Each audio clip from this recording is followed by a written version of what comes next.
Vâng, xin chào tất cả mọi người đã quay trở lại với kênh bán đồ gỗ nội thất Phạm Gia chúng tôi. Hôm nay là một buổi sáng sớm, Phạm Gia chúng tôi đồng ra mắt hai sản phẩm vô cùng đẹp và vô cùng độc đáo. Như đã biết thì trên thị trường hiện nay có rất nhiều tấm chiếu ngựa gỗ xoan đào Nam Phi rồi.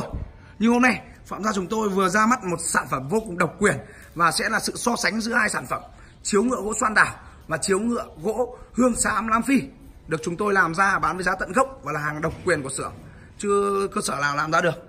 Và sẽ là sự so sánh khác biệt giữa hai chất gỗ và hai tấm chiếu ngựa này.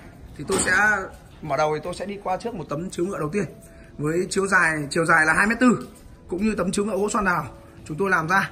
Chiều dài là 2m4, chiều rộng là 2m2, chiều dày là 20 phân. Chiều dày là 20 phân mọi người nhé. Tôi xin nhắc lại, đây là sản phẩm là gỗ hương xám Nam Phi mọi người nhé. Hương xám Nam Phi, nếu mọi người biết cái tên của nó rất là quen thuộc rồi.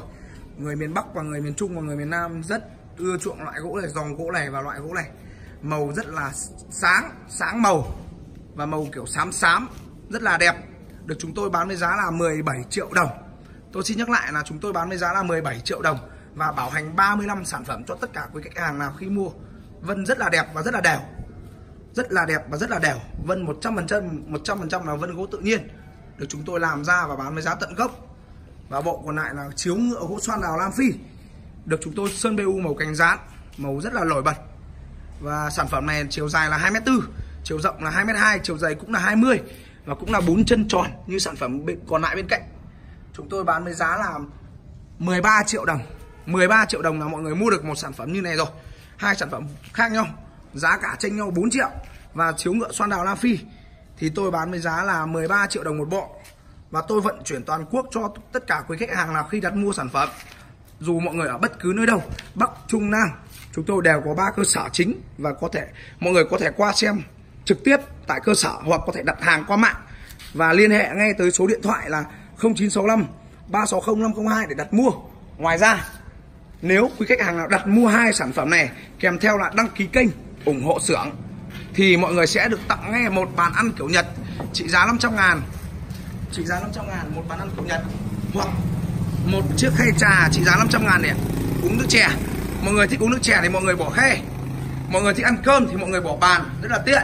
Và 100% là gỗ xoan đào Nam Phi và gỗ hương xám Nam Phi. Bộ màu vàng là gỗ hương xám Nam Phi. Chúng tôi bán với giá là 17 triệu, chiều dài là 2m4, chiều rộng là 2m2, chiều dày là 20. Rất phù hợp cho mọi người có thể ăn cơm, ngủ nghỉ rất là tiện lợi. Hàng của chúng tôi gồm 2 tấm, mỗi một tấm rộng 1m1, dài 2m4, dày là 20. Rất là đẹp, vân veo tuyển chọn. Tôi sẽ quay sát hơn cho mọi người xem kỹ về cái vân của nó. Vân của nó là vân gỗ hương xám mọi người nhá. Gỗ hương xám bảo hành 30 năm cho mọi người mà giá chỉ 17 triệu đồng. Rất là đều, là đẹp. Đây, tôi sẽ quay sát hơn cho mọi người xem phần tâm gỗ và phần vân gỗ của nó. Vân gỗ tự nhiên thật 100% luôn. Tom gỗ rất còn mới. Tôi bán với giá là 17 triệu, rất là đẹp. Hàng độc quyền của xưởng luôn. Tôi khẳng định là trên thị trường hiện nay chưa có cơ sở nào làm ra được sản phẩm đẹp và độc đáo như chúng tôi. Nếu quý khách hàng nào muốn là người đầu tiên sử dụng sở hữu sản phẩm này thì hãy liên hệ ngay cho chúng tôi qua số điện thoại là 0965 360 để đặt mua. Hai tấm chiếu ngựa kích thước như nhau, chiều dài, chiều rộng, chiều dày như nhau, nhưng chất gỗ khác nhau và giá tiền khác nhau, chỉ chênh nhau 4 triệu thôi. Nhưng độ bền cũng khác nhau. Rất là đẹp và rất là đẳng cấp. Chiếu ngựa xoan đào của chúng tôi làm là lô vân loang rất là đẹp. Lô vân loang rất là đẹp luôn, loang khắp mặt rất là đẹp. Còn chiếu ngựa gỗ hương xám Nam Phi của chúng tôi làm là lô vân núi, rất là chất lượng. Và toàn bộ sản phẩm đều chúng tôi làm ra và bán với giá tận gốc. Nếu mọi người có nhu cầu muốn mua thì hãy liên hệ ngay cho chúng tôi. Chúng tôi luôn luôn sẵn lòng mở điện thoại và đợi mọi người gọi đến qua đường dây nóng là 0965 360 502 để đặt mua. Rất là đẹp. Tôi sẽ quay sát hơn về cái sản phẩm mới này và chi tiết hơn so với sản phẩm chiếu ngựa xoan đào, vì chiếu ngựa xoan đào tôi đã quay lên rất là nhiều rồi. Thì sản phẩm này là sản phẩm mẫu độc quyền của nội thất Phạm Gia. Chúng tôi làm ra và nhập từ bên Nam Phi về, xẻ ra thành cây, từ cây xẻ ra và làm ra tấm chiếu cho mọi người cùng chiêm ngưỡng. Rất là đẹp. Và một lần nữa xin cảm ơn tất cả mọi người đã theo dõi video này của tôi. Chúc mọi người xem video thật vui vẻ. Xin chào và hẹn gặp lại.